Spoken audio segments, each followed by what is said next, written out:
My name isn't important. What matters is that in 2011, I was a radiologist at a large hospital in downtown Chicago. Everything I'm about to tell you was written down in my official reports before someone higher up ordered those files deleted. This started like any other ordinary week. It was October 2011, and I was working the evening shift, reading MRIs and CT scans in a dark room lit only by monitors.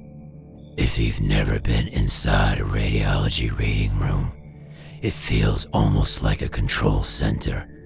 Rows of screens, quiet humming of machines, and a constant stream of anonymous images.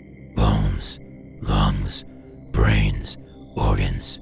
You stop seeing people after a while. You just see patterns. One night, I opened a chest CT of a 42-year-old woman. Non-smoker, minor chest pain. Nothing impressive in the clinical notes. I was half awake, sipping cold coffee, scrolling through the axial slices like I had done a million times. That's when I saw it, just behind the left lung, right at the edge of the pleura. There was a shadow, not a nodule, not an artifact I recognized. It was elongated, about 9 inches tall, with a shape that didn't quite match any anatomical structure. Too smooth to be a vessel, too defined to be noise. I marked it, dictated the report, possible artifact, recommend follow-up, and moved on. We see weird shadows all the time. Most of the time, they're nothing. A week later, another chest CT comes in. Different patient, male, mid-30s, car accident follow-up, checking for internal bleeding. I scroll through the scan, and there it is again. Same location, behind the left lung, same size, same faint, a bright shadow. I actually pulled both studies up side by side. Different bodies, different positions, different reasons for the exam, but the exact same shadow.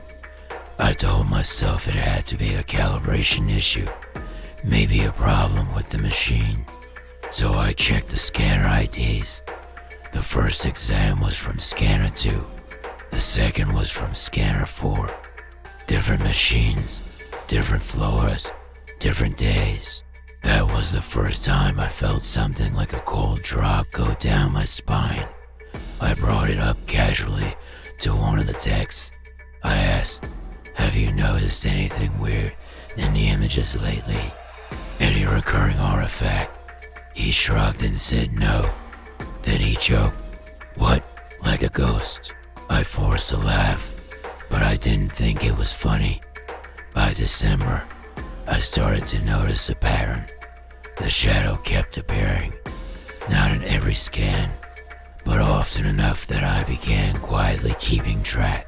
Patient ID after patient ID, different ages, ethnicities, neighborhoods around Chicago, sometimes from near, routine checkups or oncology follow-ups, but the same dark, vertical blur behind the left lung, never in the exact same pixel position, but always in the same anatomical region, always around the same size.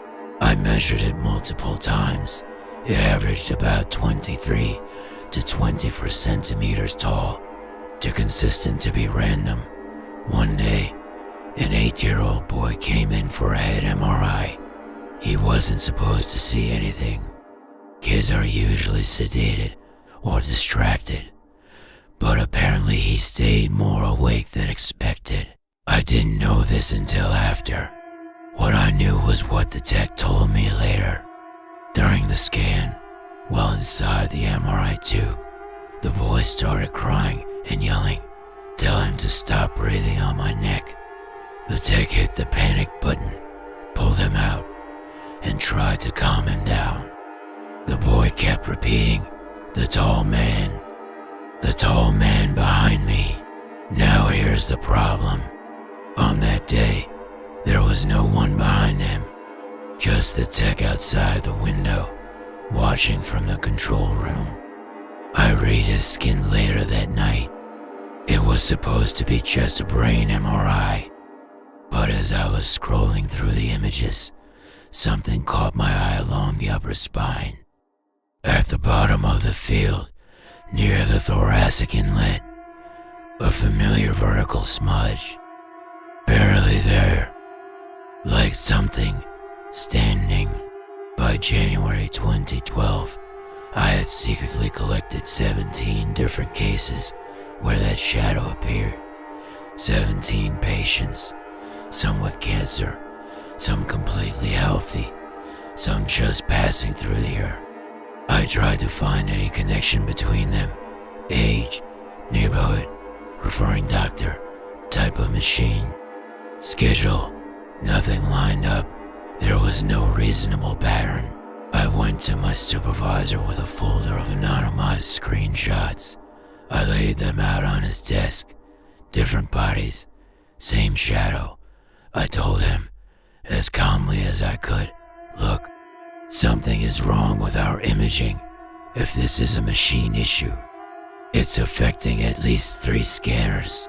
He stared at the images for a long time. Then he asked, "Have you documented any of this in official reports?" I said, "Only as isolated artifacts. I haven't linked them together." He exhaled, slowly. "Good. Don't.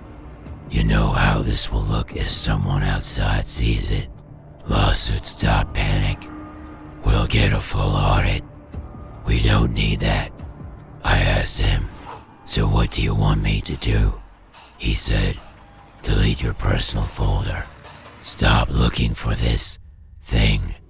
If there's a technical problem, Biomed will find it eventually. Until then, you read what's in front of you, and you don't hunt ghosts in the pixels."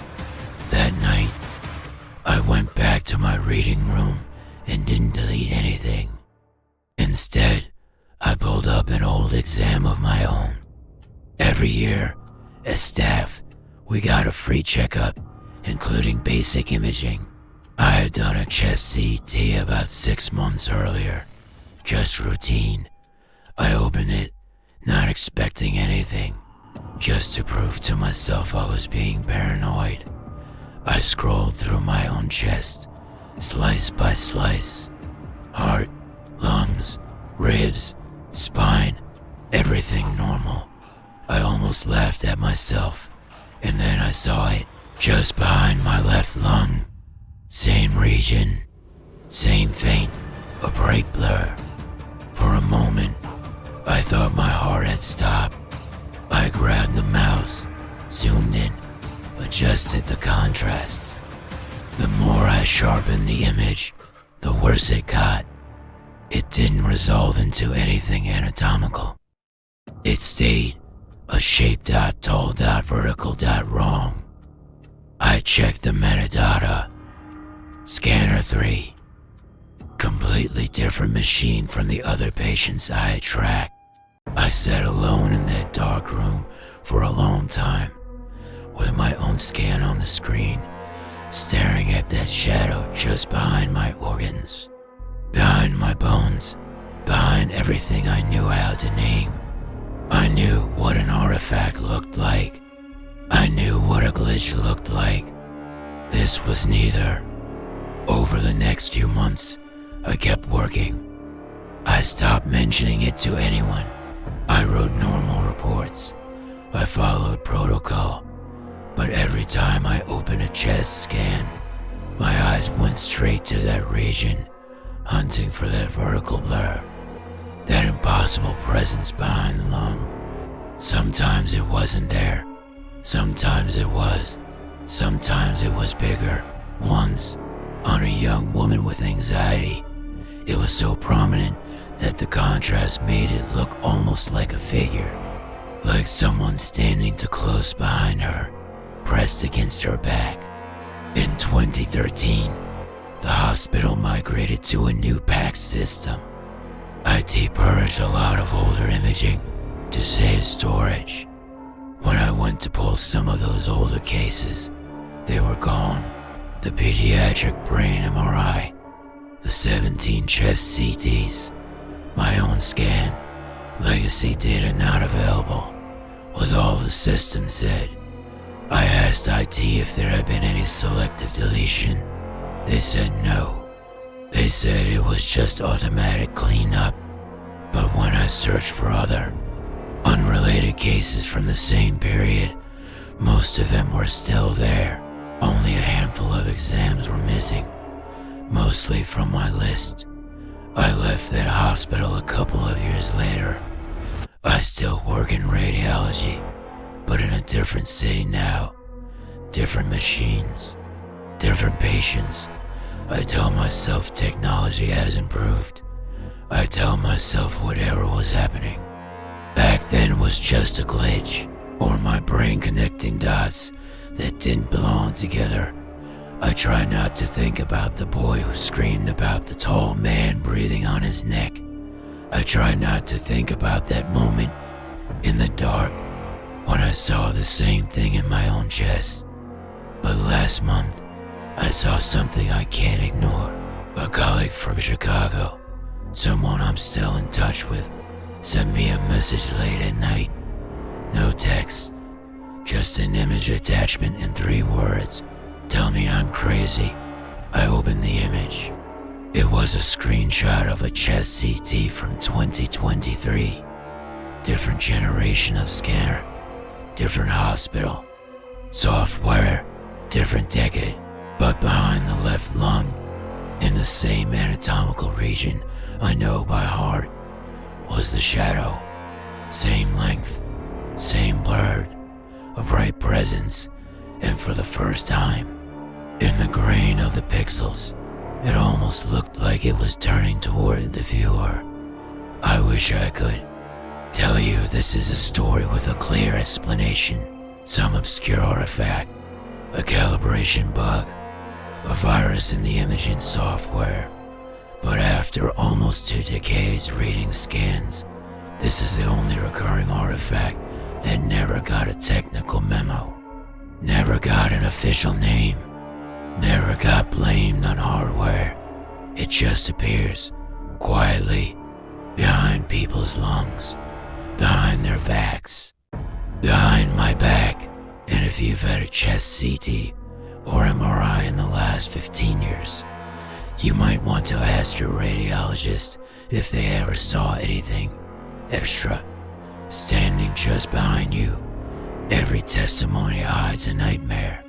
Follow testimony terrors like this video in return for more stories that refuse to stay buried.